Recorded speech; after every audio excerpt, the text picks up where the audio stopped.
I left my home. I left everything. I left clothes. I left toys. I left pictures. I just got up and left as soon as I could get away. Melissa Newman sought refuge at the Mary Parrish Center in Nashville, escaping abuse she endured for nearly a decade. He would take the car and leave, and then I would be at home, and then he'd take the cell phone and leave, and I would be by myself. The abuse became more common and more serious over time, ending in physical abuse. My child witnessed some severe physical domestic violence, and I had to leave. That was my decision. I didn't care what I had or what I didn't have. I had to leave at that time. Melissa knows what it's like to not know where to turn or be scared, even embarrassed by the situation.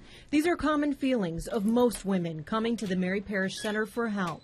We have to give women more resources, and we have to hold the abusers more accountable. Valerie Wynn says Tennessee is the 5th deadliest state in the U.S. for women due to assault, murder, and domestic violence. Recent legislative changes now protect married women from rape by their husbands, one of the many changes needed, made possible by talking about the problem from PSAs to even personal experience.